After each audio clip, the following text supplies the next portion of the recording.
I'm very happy that you're all here, but I'm really sorry that आपको इतना देर wait करना पड़ा. कुछ अनअवॉइडेबल रीजंस था. हमारा एक टीम जो ट्रेन की वजह से आप दे कुडंट कम एंड मैं यहाँ नहीं होने वाला नहीं था. एक्चुअली मैं कहीं और होने वाला था. सुना था आप बहुत देर से वेट कर रही थी, इसलिए आई थॉट जो भी मुझे पता है मैं आपसे बात कर लेता हूँ.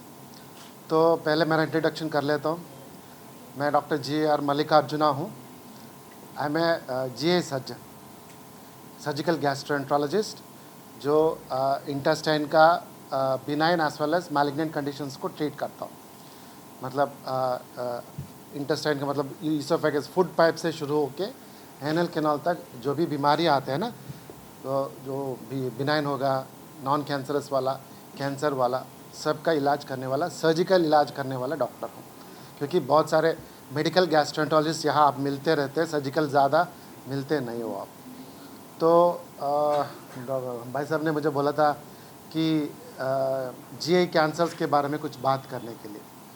तो बात करूँ तो GI कैंसर्स एक डिफरेंट स्पेक्ट्रम ऑफ डिजीज़ेस, मतलब ईसोफेगस से लेकर रेक्टल कैंसर तक, जिसका रीजंस वेरिएबल होता है, modifiable to non modifiable risk factors. मतलब कुछ बीमारी ऐसा होता है जिसको आप रेगुलर हेल्थ चेकअप से, कुछ रेगुलर लाइफस्टाइल मॉडिफिकेशन से कैंसर्स को भी रोक सकते हो. जैसे लिवर का कैंसर है, जिसका हेपेटाइटिस बी एक इम्पॉर्टेंट कॉज है. अगर आप हेपेटाइटिस बी का वैक्सीन ले रहे हो रेगुलरली, तो उसका कैंसर आपको डेफिनेटली प्रिवेंट कर सकते हो. सिमिलरली रेक्टल और लार्ज इंटेस्टाइन का कैंसर जो होता है ना, उनको आप अर्ली से डिटेक्ट करें तो बहुत सिंपल सा कोलोनोस्कोपिक प्रोसीजर सही हो जाता, जिसका सर्जरी का ज़रूरत भी नहीं पड़ता. तो देयर आर, मतलब रिस्क फैक्टर्स वैसा है इंटेस्टाइनल कैंसर्स का, जिसको आप कुछ करके उस कैंसर को प्रिवेंट कर सकते हो. कुछ कैंसर्स ऐसे हैं जिसको आप कुछ भी करो आएगा तो आएगा, बट एक 10-15 साल उसको पुश कर सकते हो, उतना तो कर सकते हो. इस जगह पे प्राइमरली आसाम और जिस गैंजेस बेल्ट को हम बोलते हैं ना, यहाँ हम ज़्यादा देखते हैं, which is not common in other areas, is carcinoma gall bladder. मतलब गाल ब्लैडर का कैंसर है ना, यहाँ कुछ ज़्यादा ही है compared to the rest of the world. In fact आपको ये सरप्राइजिंग फैक्ट होगा कि वर्ल्ड में one of the highest common gall bladder cancers यहीं से होते हैं, असम और गैंजेस बेल्ट से होता है.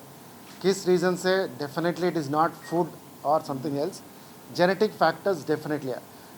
हमारा अंडरस्टैंडिंग इतना बदल गई. पहले हम सोचते थे हम कुछ दवा लेने से कैंसर को रोक सकते हैं, कुछ खाना अच्छा से खाने से कैंसर को रोक सकते हैं. वो सब पहले हमारा अंडरस्टैंडिंग था. हमें इतना तो पता चल गया कि कैंसर्स हमेशा जेनेटिक रीजंस की वजह से ही होता है. आप कुछ चीज़ें करके उसको अवॉइड तो कर सकते हो या पोस्टपोन कर सकते हो. Just like that, gallbladder cancers for some reason is very common in this area.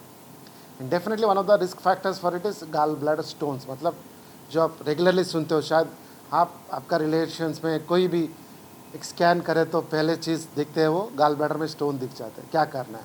शायद आपको भी पूछते क्या करते हैं. गाल ब्लैडर स्टोन्स कैंसर काज करते हैं? Probably yes. It's not a proven thing, but definitely it is considered as one of the risk factors or predisposing factor. मतलब वो कुछ दिन के बाद इरिटेशन, क्रॉनिक इरिटेशन के बाद गाल ब्लैडर स्टोन्स कैंसर बनने का चांस तो है. तो आपको शायद इस मीटिंग की वजह से थोड़ा पीपल को एजुकेट कर सकते कि gall bladder cancer early stage में डिटेक्ट करे तो आसान से ट्रीटमेंट हो जाता. और one of the worst cancers to have in abdomen, पेट में सबसे बुरा कैंसर वो है गाल ब्लैडर कैंसर. क्योंकि वो थोड़ा भी लेट हो गया तो लाइफ स्पैन ज़्यादा से ज़्यादा 6 मंथ से 1 साल भी नहीं होता. तो हो सकता है तो गाल ब्लैडर का प्रॉब्लम जल्दी पकड़ लिया तो उसको निकाल दिया तो शायद उसके बारे में पूरा ज़िंदगी सोचना ही नहीं. तो मैं इससे ज़्यादा आपका टाइम ले लूँगा. अगर आपका कुछ कैंसर रिलेटेड और intestine, gastro intestinal related question है तो I can take it. Sir अभी देखो सर, हम इतना दूर आने के बाद भी ऐसे कुछ ही कैंसर्स है जिसको हम क्यूर बोल सकते हो. मतलब उसका बीमारी से कम्प्लीटली क्यूर, मतलब उनको वो कैंसर अभी नहीं है, अभी फ्यूचर में आने वाला भी नहीं. ऐसे कुछ ही कैंसर्स है. जैसे आप बोल रहे हो ना, शायद मैं GI कैंसर का ही स्पेशलिस्ट हूँ. पूरे कैंसर्स का नहीं हूँ। जो शब्द आपने इस्तेमाल किया है वो मोनोक्लोनल एंटीबॉडी होगा। They are being use for many cancers. The response and results of that are very promising. मतलब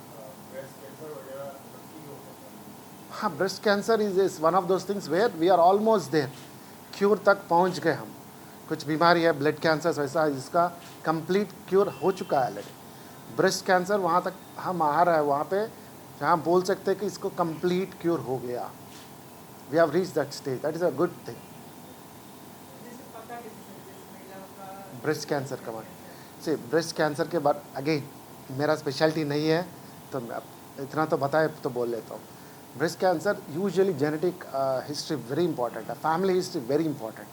आपका first degree second degree relatives में ब्रेस्ट कैंसर है तो आपका खुद का स्क्रीनिंग 30 से शुरू करना है। 30 ईयर्स से self examination is the best examination.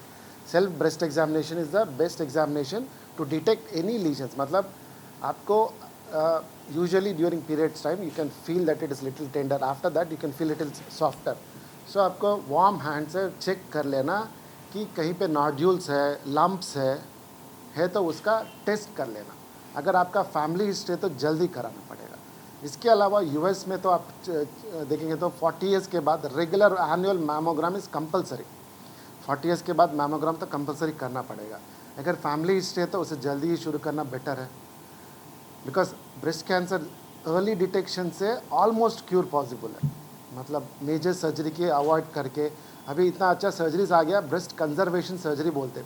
इससे पहले क्या करते थे, अगर छोटा सा कैंसर भी हो गया तो पूरा ब्रेस्ट निकालने वाले थे, पूरा निकाल के आर्म्स में भी निकालते थे। अब अर्ली डिटेक्शन हो गया तो जैसे good procedure call breast conservation surgery, cancer वाला सर्जरी, फिर भी most of the breast is preserved so that the woman doesn't feel inadequate later. So breast cancer with family history, self-examination, earlier mammograms, but young women में mammogram से doubt हो तो MRI भी कराना पड़ेगा। early detect हो गया तो treatment is easy, curable, almost curable. Curable is a big word in cancer.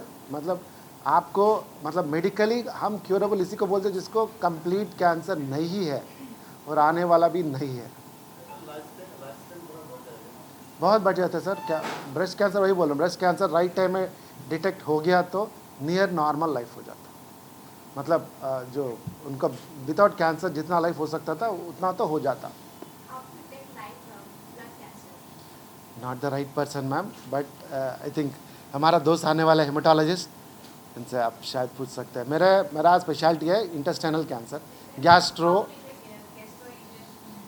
सो अलग अलग, अब देखो स्टमक का कैंसर है, स्टमक का कैंसर एसिडिटी मतलब बहुत सारी चीज़ों से आता है।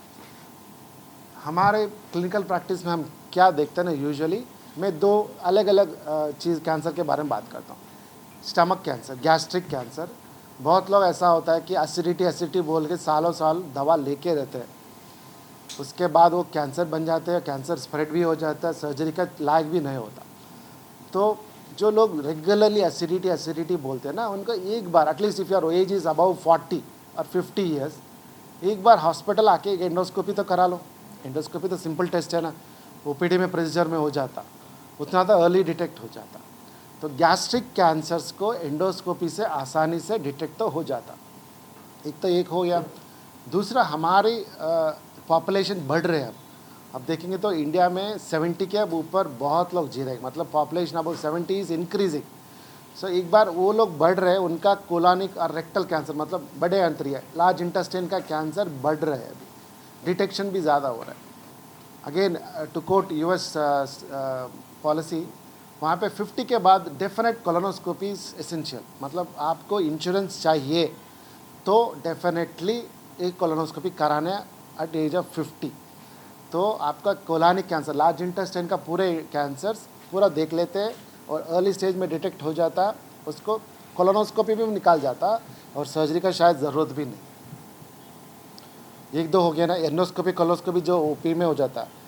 और आपका कोई भी पेट का सिम्टम्स बहुत देर तक है, मतलब 1-2 दिन से ज़्यादा हो रहा है, सिम्टम्स सीवियर हो रहा है, तो एक सिंपल सीटी स्कैन, जो अपना नया सीटी स्कैन है ना, वो छोटे से प्रॉब्लम्स को भी दिख लेता है, 2 mm का 3 mm का लीजन्स को भी दिख लेता है। तो सिंपल CT स्कैन से बहुत सारे कैंसर्स अर्ली डिटेक्ट हो जाता है। प्रिवेंटिव मेजर्स वैसे बताया था, कुछ कैंसर्स है जिसको आप शायद प्रिवेंट कर सकते हो या पोस्टपोन कर सकते हो।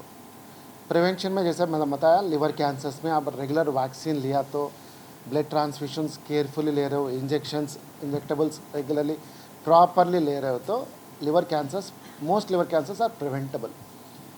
लिवर कैंसर का US में अभी जो कैंसर रीज़न हो रहा है ना, वो ओवरवेट हो रहा है। ओबेसिटी लीडिंग टू NASH बोलते हैं, non alcoholic state of death, मतलब लिवर का खराबी बिना अल्कोहल बिना इन्फेक्शन खराब हो रहा है लिवर। ये US में बढ़ रहा है, वेस्टर्न कंट्रीज़ में बढ़ रहा है, इंडिया में अभी शुरू हो गया, हम बहुत रेगुलरली देख रहे हैं। वो पीते कभी नहीं है, कोई इन्फेक्शन नहीं है, फिर भी फैटी लिवर है, लिवर ख़राब हो रहा है, लिवर धीरे धीरे सिरोसिस तक जा रहा है। इसका रीज़न बोलते हैं non alcoholic state of death. इसका यूजुअल रीज़न है obesity and bad food habits. तो उसको लाइफस्टाइल मॉडिफिकेशन करके थोड़ा हेल्दी वेट मेंटेन करें तो, रेगुलर फिटनेस में थोड़ा सा ध्यान करें तो वो लिवर का प्रॉब्लम अवॉइड कर सकते हैं। बाकी अब देखो, लार्ज इंटेस्टाइन में जैसे बताया था, most common cause is genetic, the other common cause is constipation, कब्जी जो बोलते हैं ना आप, उसको अगर अवॉइड करें तो लार्ज इंटेस्टाइन में कोलन में जो पॉलिप्स बनते हैं ना, उसको शायद पोस्टपोन कर सकते हो, उसका इंसिडेंस कम कर सकते हो या अर्ली डिटेक्ट कर सकते हो कोलोनोस्कोपी करें तो। So that is one preventive measure to avoid constipation. To avoid constipation, you have to eat healthy. Again, like you said, lifestyle modification. So make sure that you eat at least 25% of your meal should be fiber rich. मतलब आपका दोपहर का खाना या रात में खाने में जो 25% of the food should be fiber rich. सबका मानना है कि नॉनवेज खाने से सब आता है, नॉनवेज खाने से नहीं होता है, नॉनवेज सिर्फ नॉनवेज खाने से आता है, उसके साथ आप अच्छा सा फाइबर भी ले लो. Don't blame the non-vegetarian, blame your food habits, food choices. Yes, red meat can cause problems, but lean meat, white meat like chicken and mutton may not be a big problem for causing cancers.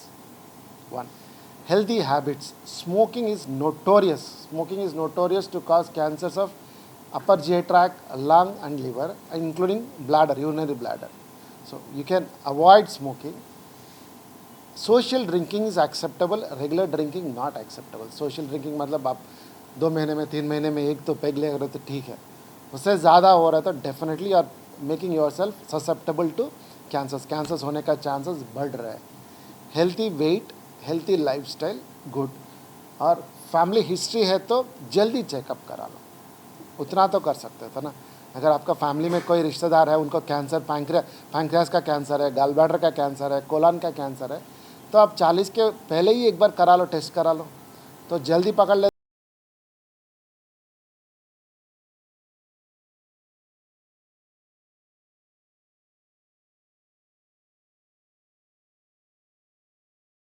Join USTM.